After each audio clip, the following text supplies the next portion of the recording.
أعوذ بالله من الشيطان الرجيم. بسم الله الرحمن الرحيم. الحمد لله أول.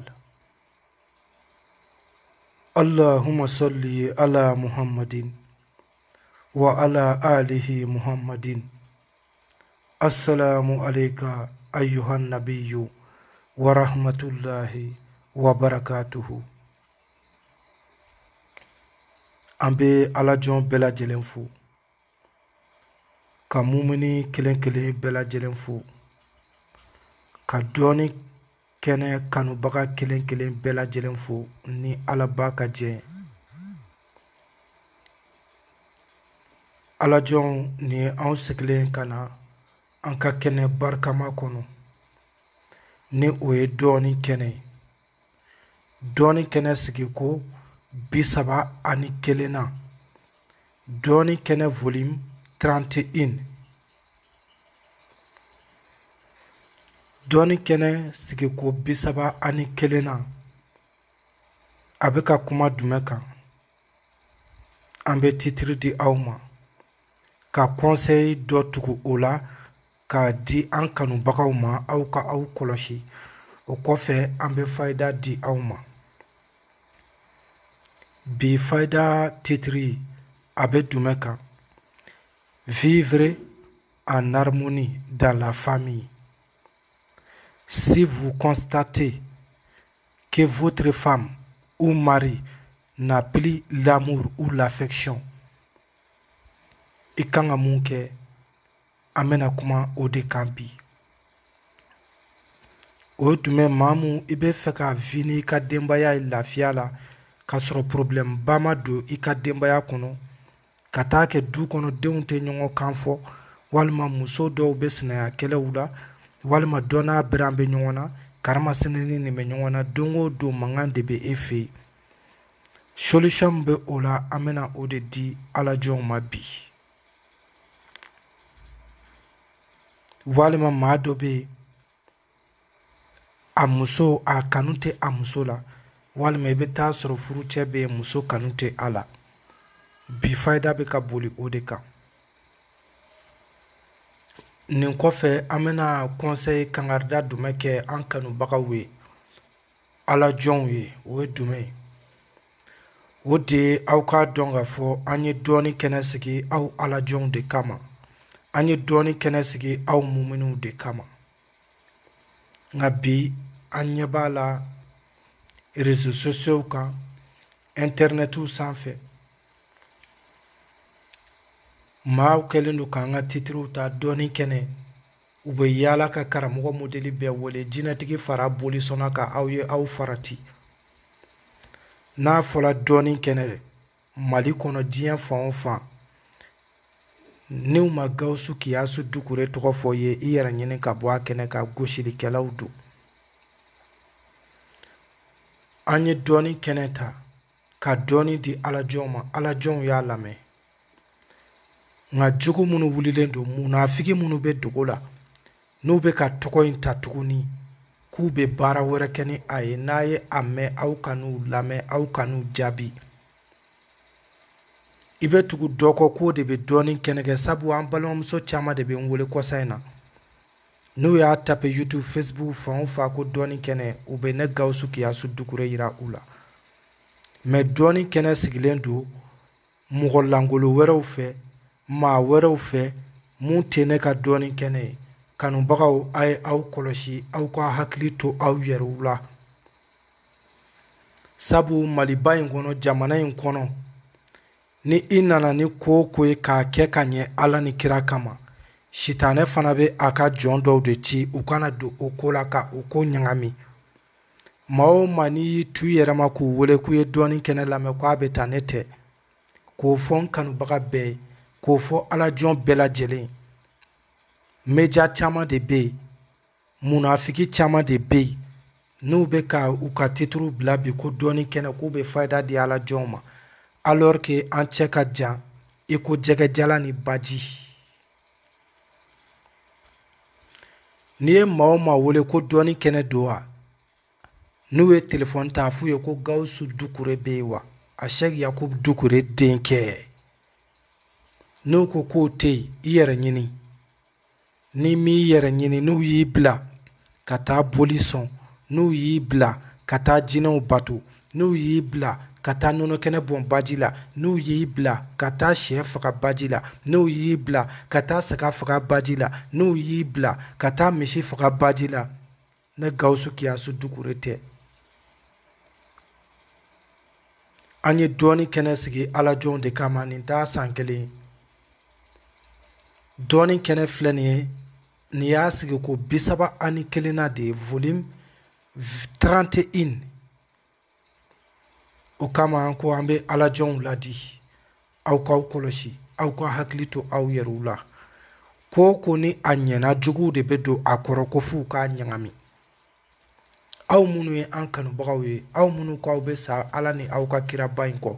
aw tɛ taabolo ko la aw tɛ mɔgɔ ko la aw tɛ jinɛ ko la aw tɛ boli ko la aw tɛ koloni ko la aw tɛ turabu ko la aw ko de ko ka Ala dɔrɔn de wele Ala ka aw mako dilan dɔɔni kɛnɛ yɛrɛ yɛrɛ de ni nka bi an ɲɛ bɛ caman wulilen don dɔɔni kɛnɛ u bɛ yaala n'u ka kameraw ye ka taa karamɔgɔw interviewer a y'aw faratiw la u ni fulomaniw bolo de bɛ ɲɔgɔn bolo u ni fulomaniw bolo de bɛ ɲɔgɔn bolo u ni kalabanciw bolo de bɛ ɲɔgɔn bolo maa o maa ye ko i bɛ Ala ba kɔ Ala tɔgɔ ta i ka utiliser mais n'i y'i ta réseaux sociaux kumakɛlaw fɛ karamɔgɔw bɛ yen nɔ kafiri fila ma tɛmɛ o kan mais u bɛɛ bɛ fayida di la réseaux sociaux kan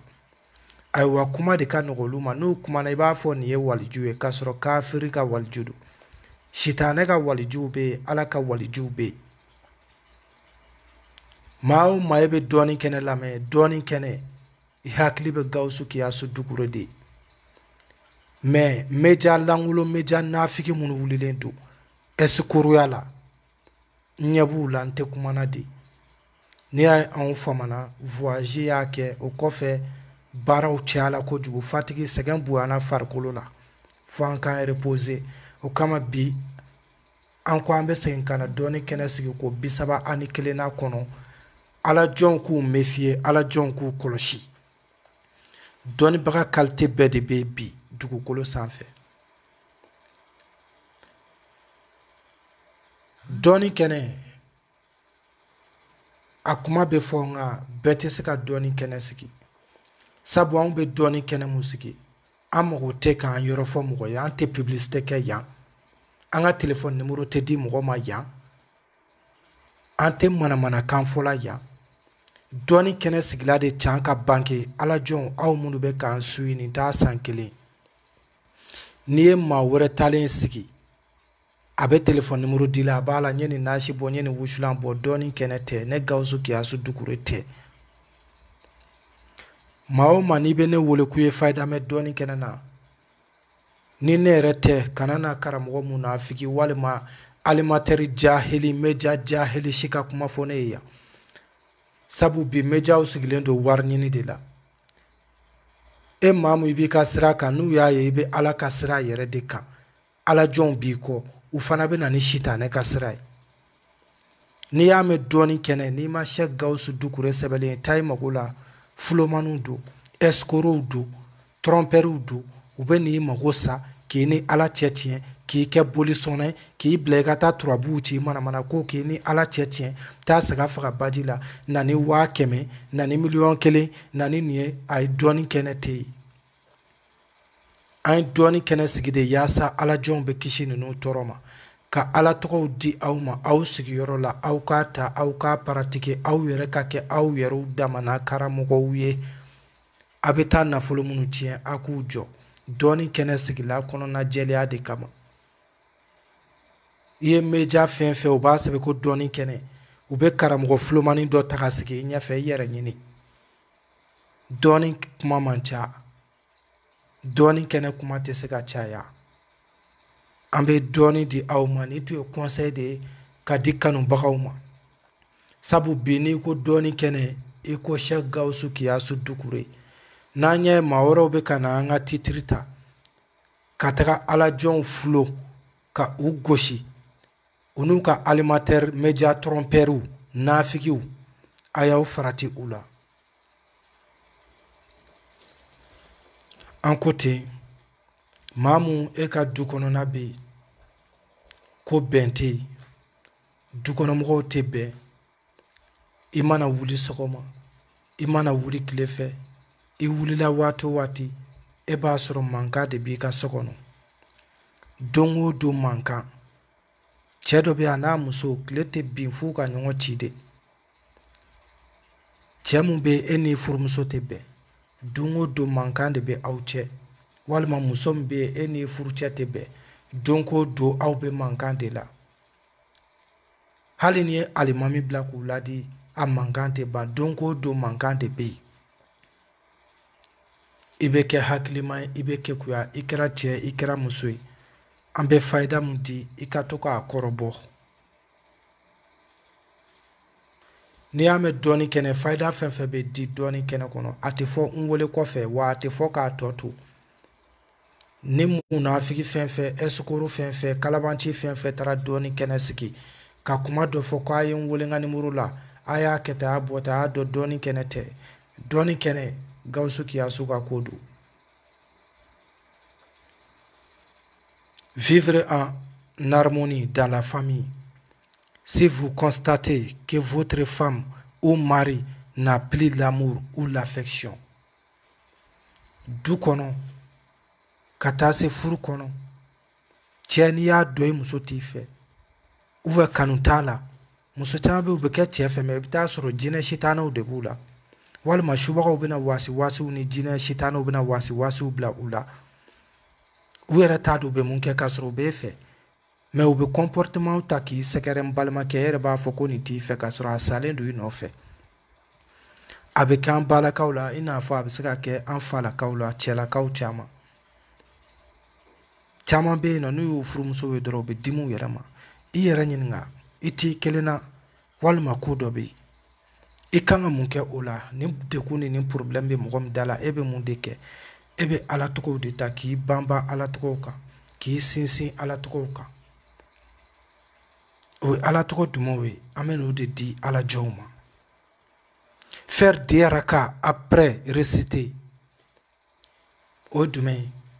salji ta i ka raka 2 seli ala ba ye o kɔfɛ i bɛ ala tɔgɔ minnu fɔ an bɛna o de fɔ maa o maa ko ni problème b'i ka famille na famille tɛ ka bɛn walima e n'i cɛ tɛ ka bɛn walima e n'i muso tɛ ka bɛn walima e n'i balimaw tɛ ka bɛn ni fayida belebele in kɛ i bɛ ala ba jɔyɔrɔ ye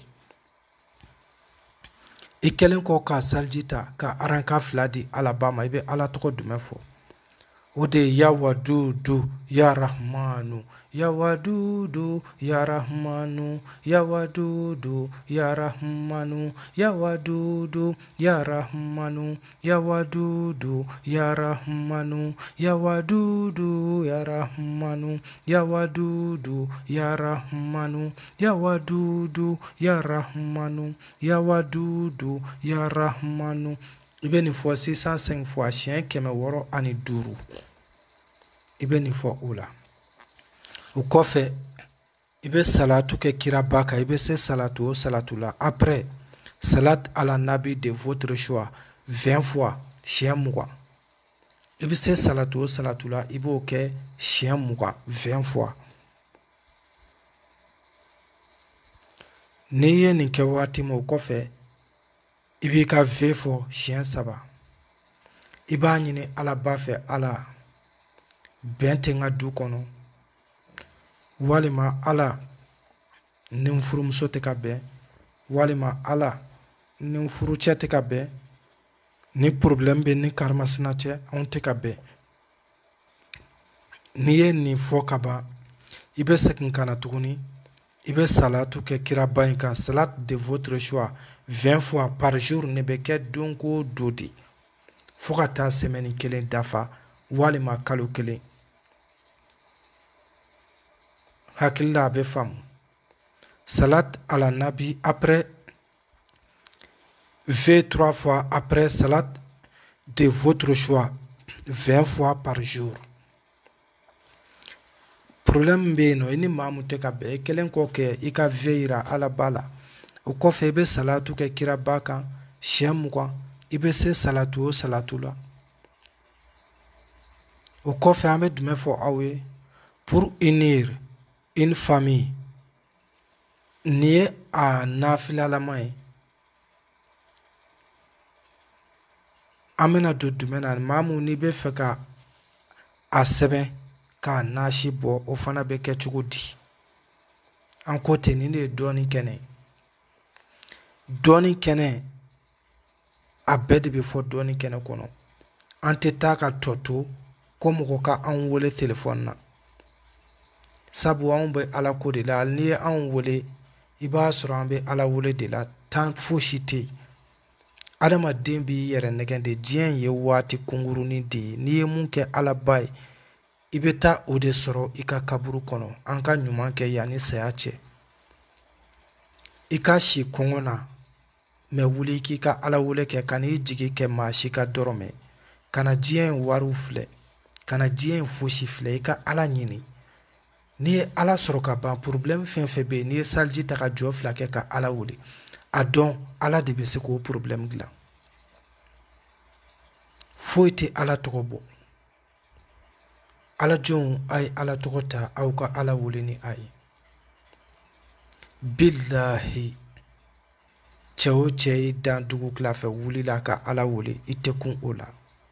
cheo chei dan ala wuli la e kumandi ola an ka danbe filɛ an k'an bɔkolo filɛ an k'an ka jamana in filɛ ni y'a mɛn bi an bɛ kule ko ba mali ni ye ala ko in bɔ a la a tɔ bɛ den maa mun bɛ fɛ k'a sɛbɛn nasi o ye jumɛn an b'a fɔ aw ye en français pour unir une famille écrit aussi au même nombre pour donner à boire à tous les membres de la famille. An ye mun fɔ maa o maa i bɛ fɛ i ka famille ka bɛn walima i ni furucɛ walima i ni furumuso walima i ni den dɔ walima i ni balima dɔ walima i ni jatigi dɔ ka bɛn i bɛ nin de sɛbɛn ni mankan bɛ aw cɛ an ye mun fɔ aw ye ya wadudu ya rahmanu 605 fois ya wadudu ya rahmanu siɲɛ 605 i b'a sɛbɛn k'a nasi bɔ o kɔfɛ i bɛ salatu kɛ kira kan siɲɛ 20 salatu o salatu n'i bɛ se o fana bɛ sɛbɛn 20 fois siɲɛ 20 k'a nasi bɔ ka fara ya wadudu ya rahmanu kan siɲɛ 605 i bɛ salatu sɛbɛn siɲɛ 20 kiraba kan ka o fana nasi kɛ o kan o kɔfɛ i ŋaniya ye mun ye i bɛ laɲini mun ɲini i furumuso don wa i furucɛ don wa i ka denbaya don wa i den dɔ don wa i jatigi dɔ don wa i jumɛn don i b'o ŋaniya i b'o fana sɛbɛn ka fara a kan 3 fois siɲɛ 3 o kɔfɛ tuguni i bɛ tila ka salatu de sɛbɛn salatu ye belebele de ɲɛ bɛ muhamadu ko la sekere belebele de bɛ muhamadu ko la sekere belebele n'i bɛ fɛ k'a sekere dɔn a ma se anw ka fɛn f'e maa o maa bɛ salatu kɛ ka caya yɛrɛ gɛrɛ o la i k'a ɲininka hali n'a ma kalan a bɛ salatu kɛ ka caya mɛ a bɛ mun ye n'a kuma n'i fɛ i b'a dɔn ko sekere dɔ bɛ salatu la ayiwa maa tɛ dugukolo kan mun bɛ se k'o sekere ko i b'o nafa fɔ k'a ban a tɛ yen nin de bɛ sɛbɛn a nasi i b'a nasi bɔ n'a bɔra i n'i ka denbaya i b'i jija bɛɛ lajɛlen k'a min mankan ka ban i ka du kɔnɔ alajɔnw nin fayida belebele de tun bɛ anw bolo bi ka di aw ma dɔɔnin kɛnɛ kɔnɔ dɔɔnin kɛnɛ sigi ko 31 na nin tun ye o de ye ka segin tuguni ka aw ladi i y'a sɛbɛnlen fan o fan réseaux sociaux fan o fan diɲɛ fan o fan ko dɔɔnin kɛnɛ n'i ma se Gawusu Kiyasu Dukure ta i mago la n'o tɛ fulomaniw b'i mago sa u b'i ka wari dun k'i so ci Gawusu Kiyasu Dukure tɛ sabu ni ko ɲɛna a tigi bɛ caya an ye dɔɔni kɛnɛ sigi ala jɔnw bɛɛ ɲinana faydaw kɔ i bɛ na dɔɔni kɛnɛ kɔnɔ a bɛ d'i ma de i yɛrɛ i b'a ta i b'a paratike i bɛ k'i damana karamɔgɔ a ma se mɔgɔw ka jɔ trɔmpɛri mori trɔmpɛri soma trɔmpɛri kolonifila trɔmpɛri turabucila trɔmpɛri si ma dugukolo kan i yɛrɛ de bɛ kɛ i yɛrɛ karamɔgɔ ye dɔɔni kɛnɛ sigi kun ye nin ye ala k'anw bɛn nin sigi ɲɔgɔn wɛrɛ ma insha Allah